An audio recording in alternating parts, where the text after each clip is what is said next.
నమస్తే టిఆర్ నిజం. నేను మీ తాళ్ళపల్లి రమేష్. ఇంకో విషయాన్ని మేము ముందుకు తేవడానికి సిద్ధమైనాం, ఎందుకంటే అన్ని పేపర్లను ప్రధాన వార్తలు చూసుకుంటాం. కాకపోతే ఒక విషయాన్ని మనందరికీ అర్థమయ్యే విధంగా చూడాలి. ఇన్ని రోజులు గురుకులాలకు సంబంధించి కానీ హాస్టళ్లను పట్టించుకునడానికి కానీ ఆస్కారం లేకుండా ఉన్నది. కానీ అల్లూరి లక్ష్మణ్ గారు మంత్రిగా బాధ్యతలు చేసిన తర్వాత ఈరోజు గురుకులాల పైన శ్రద్ధ అయితే 100% వహిస్తాడని చెప్పేసి మనకు అనిపిస్తూ ఉన్నది. దానికి సంబంధించిన ఒక విషయాన్ని అన్ని పేపర్లు వచ్చిందని మాట్లాడుకుందాం. గురుకుల సొసైటీలకు 60 కోట్ల అత్యవసర నిధులను ప్రభుత్వం కేటాయించింది అని చెప్పేసి ఒక వార్త ఇచ్చింది.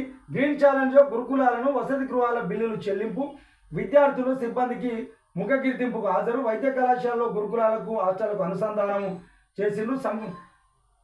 సంక్షేమ శాఖపై సమీక్షలో సీఎం రేవంత్ రెడ్డి దీనికి సంబంధించినటువంటి ఎస్సీ ఎస్టీకి సంబంధించిన గురుకులాలకు సంబంధించిన సమీక్ష సమావేశం ఏర్పరిచిన సందర్భంలో అత్యవసర నిధులుగా 60 కోట్లను మాత్రం మంజూరు చేసిండ్రు. దానికి సంబంధించి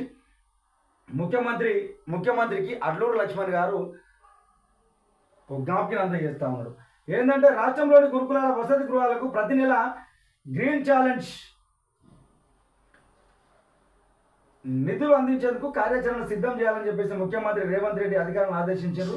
అక్కడక్కడ పనిచేస్తున్న బోధనేతర సిబ్బందిపై విద్యార్థులు హాజరు కావాలని చెప్పేసి వాళ్ళకు ముఖ గుర్తింపు ఉండాలని చెప్పేసి ఏర్పాటు చేసి ఎస్సీ ఎస్టీ బీసీ మైనార్టీ గురుకులాలలో అత్యవసర పనుల కోసం ముఖ్యమంత్రి సహాయ నిధి నుంచి 60 కోట్లను కేటాయించారు. అక్కడ ఏదైనా సమస్యలు ఉంటే ఎమ్మటే తీర్చాలని చెప్పేసి చెప్తాను సార్. ఒక విషయాన్ని మేము ముందుకు తేవడానికి సిద్ధంగా ఉన్నాం.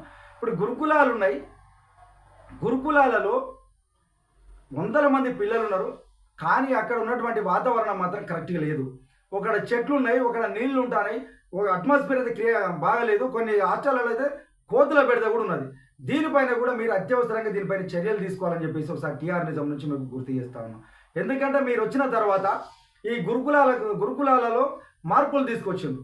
ఆ పాత్రలు మారవాలని చెప్పిండ్రు. అంటే వాళ్ళు ఫుడ్ పాయిజన్ అవుతుందని అనే సందర్భంలో ఇక్కడ పాత్రలు మారిస్తే వాళ్ళ ఆరోగ్యంగా ఉంటారని చెప్పేసి మంచి కార్యాచరణ చేసిండ్రు. మీలాంటి వాళ్ళు ఉండాలి. కాకపోతే అందరి గురుకులాల పైన ఖచ్చితంగా అక్కడ అట్మాస్ఫియర్ ఏ విధంగా ఉందో ఒక్కసారి ఆలోచన చేయాలని చెప్పేసి టీఆర్ నిజం నుంచి ఒకసారి గుర్తు చేస్తాను. ఇప్పుడు ఒక హాస్టల్లో మేము ఒకసారి సందర్శించిన సందర్భం ఉన్నది. అది ఎలకతుర్తికి సంబంధించిన దాంట్లో పెద్ద విశాలమైన గ్రౌండ్ అవుతున్నది.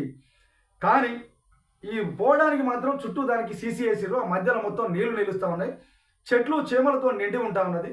అలాంటి గురుకులాలను గుర్తించి దానికి తక్షణమే ఒక కార్యాచరణ చేసి ఆ నీళ్లు నిలవకుండా, ఎందుకంటే ఈరోజు నీళ్లు ఉండడం వల్ల అక్కడ మలేరియా లాంటి రోగాలు వచ్చే ఆస్కారం ఉన్నది. కాబట్టి అలాంటివి లేకుండా మీరు దాన్ని పూర్తి చేసి దాన్ని మంచి సస్యశ్యామలం చేయాల్సిన అవసరం ఉన్నది. ఈరోజు కార్పొరేట్ విద్యా సంస్థలు ఏ విధంగా అయితే మంచి వాతావరణంలో అయితే ఉన్నాయో ఈ గురుకులాలను కూడా ఆ విధంగా చేయాలని చెప్పేసి టీఆర్ నిజం నుంచి ఒకసారి మీకు గుర్తు చేస్తాను సార్. ఎందుకంటే మీరు బీసీ ఎస్సీ ఎస్టీ సామాజిక వర్గాలకు చెందిన వ్యక్తులుగా మీరు బాధ్యతల్లో ఉన్నారు. కాబట్టి వాటిపైన కూడా కొంచెం మీరు శ్రద్ధ తీసుకుంటే బాగుంటుందని చెప్పేసి టీఆర్ నిజం నుంచి మీకు ఒకసారి తెలియజేస్తాను. ఎందుకంటే ఇది మీ దృష్టికి వచ్చిందో రాలేదో తెలియదు.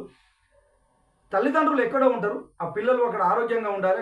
వాతావరణం అంతా బాగాలేకపోతే కూడా ఇబ్బందులు పడే సందర్భాలలో ఏర్పడుతుంది. కాబట్టి అలాంటి వాటిని మీరు గుర్తించి తక్షణ చర్యలుగా అలాంటివి మీరు సహకారం చేయాలని చెప్పేసి టీఆర్ నిజం నుంచి అడుగుతాను. ఆ ఎలకతుర్తి ఎక్కడ ఉన్నదంటే మన హనుమకొండ అసన్పర్తి దాటిన తర్వాత అది మన మంత్రి గారి పొన్నం ప్రభాకర్ గారి కాన్స్టిట్యున్సీలో వస్తుంది అనుకుంటా ఎలకతుర్తి. అక్కడ మంచి గురుకులాలు అయితే మంచి బిల్డింగ్లు అయితే ఉన్నాయి. కానీ చుట్టూ మొత్తం చెట్లు పొదలతో నిండి ఉన్నది. కోతుల బెడద విపరీతంగా ఉన్నది. ఎందుకంటే 100 మంది పిల్లలు ఉంటుంది. అక్కడ వాళ్ళ ఆరోగ్యాలకు ఇబ్బంది కాకుండా మీ వంతు ప్రయత్నం చేయాలని చెప్పేసి టీఆర్ నిజం నుంచి ఒక్కసారి మీకు గుర్తు చేస్తాను సార్.